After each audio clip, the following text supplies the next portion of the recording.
Las വേഗാസിൽ നിയുക്ത American president Donald ട്രംപിന്റെ ഹോട്ടലിന് പുറത്ത് ടെസ്ല സൈബർ ട്രക്ക് പൊട്ടിത്തെറിച്ച് ഒരാൾ കൊല്ലപ്പെട്ടു. 7 പേർക്ക് പരിക്കേറ്റതായി പോലീസ് പറയുന്നുണ്ട്. ലാസ് വേഗാസിൽ ബുധനാഴ്ചയാണ് ഈ അപകടമുണ്ടായത്. ഹോട്ടലിന്റെ ഗേറ്റിന് മുന്നിൽ നിർത്തിയിട്ടിരുന്ന വാഹനത്തിലാണ് സ്ഫോടനം നടന്നത്. എന്നാൽ ട്രക്കിന്റെ തകരാറ് മൂലമല്ല ഈ അപകടം ഉണ്ടായതെന്നും ബോംബ് പോലെയുള്ള സ്ഫോടക വസ്തുക്കളുടെ സാന്നിധ്യമാകാം ആ സ്ഫോടനത്തിലേക്ക് നയിച്ചതെന്നും ടെസ്ല സിഇഒ ഇലോൺ മസ്ക് എക്സിലൂടെ ഒരു പ്രസ്താവന നടത്തിയിട്ടുണ്ട്. സംഭവത്തിന് ഭീകരവാദ പ്രവർത്തനവുമായി ബന്ധമുണ്ടോ എന്ന് അന്വേഷിക്കുന്നതായി ഫെഡറൽ ബ്യൂറോ ഓഫ് ഇൻവെസ്റ്റിഗേഷൻ അറിയിച്ചിട്ടുണ്ട്. നേരത്തെ അമേരിക്കയിലെ ന്യൂ ഓർലിയൻസ് നഗരത്തിൽ പുതുവത്സരം ആഘോഷിക്കുകയായിരുന്ന ജനങ്ങൾക്ക് നേരെ ട്രക്ക് ഓടിച്ചു കയറ്റിയത് മുൻ സൈനിക ഉദ്യോഗസ്ഥനാണെന്ന് അമേരിക്കൻ പോലീസ് കണ്ടെത്തിയിരുന്നു. അഫ്ഗാനിസ്ഥാനിൽ അടക്കം നിയോഗിക്കപ്പെട്ട സൈന്യത്തിന്റെ ഭാഗമായി IT ഹ്യൂമൻ റിസോഴ്സ് വിദഗ്ധനായി ജോലി ചെയ്ത ആളായിരുന്നു ഷംസുദ്ദീൻ ജബ്ബാർ എന്നാണ് പോലീസ് വ്യക്തമാക്കിയിരിക്കുന്നത്. 2007 മുതൽ 2015 വരെയാണ് ഇയാൾ സൈന്യത്തിൽ സേവനം അനുഷ്ഠിച്ചിരുന്നത്. തുടർന്ന് ആർമി റിസർവിൽ 2020 വരെയും ഉണ്ടായിരുന്നു. 2009 മുതൽ 2010 വരെ അഫ്ഗാനിസ്ഥാനിലും ഇയാൾ ജോലി ചെയ്തു. കഴിഞ്ഞ ദിവസം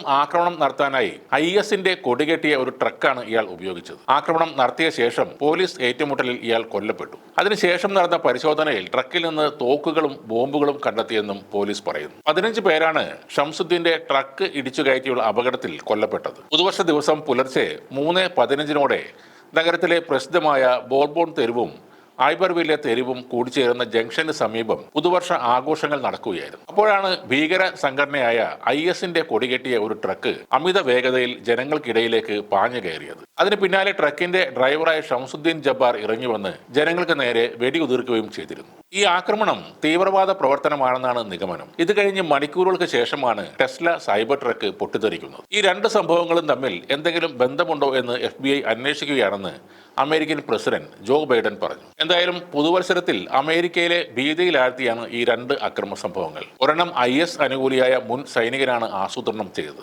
അതുകൊണ്ട് തന്നെ അത് IS അറിഞ്ഞുകൊണ്ടുള്ള ഒരു ആക്രമണം തന്നെയായിരിക്കുമെന്നാണ് കണക്കുകൂട്ടുന്നത്. രണ്ടാമത്തെ ആക്രമണത്തിൽ സൈബർ ട്രക്ക് ഡ്രൈവർ മാത്യു ലിവൽസ് ബർജറാണ് മരിച്ചത്. ഇതും ഭീകര ആക്രമണമായി പരിഗണിച്ചാണ് FBI അന്വേഷിക്കുന്നത്. കൊളറാഡോ സ്പ്രിങ്സിൽ നിന്നുള്ള മുൻ സൈനികനാണ് മരിച്ച ഡ്രൈവർ ലിവൽസ് ബർജർ. 19 വർഷം ഇയാൾ സൈന്യത്തിൽ സേവനം ചെയ്തിട്ടുണ്ട്. ഇയാളും ന്യൂ ഓർലിയൻസിൽ ആക്രമണം നടത്തിയ ഷംസുദ്ദീൻ ജബ്ബാറും ഒരേ സൈനിക താവളത്തിൽ ജോലി ചെയ്തിട്ടുണ്ടെന്നും അന്വേഷണ ഉദ്യോഗസ്ഥർ പറയുന്നുണ്ട്. 2025 തുടക്കം അമേരിക്കയ്ക്ക് നൽകുന്ന തലവേദന എന്തായാലും ചില്ലറയല്ല.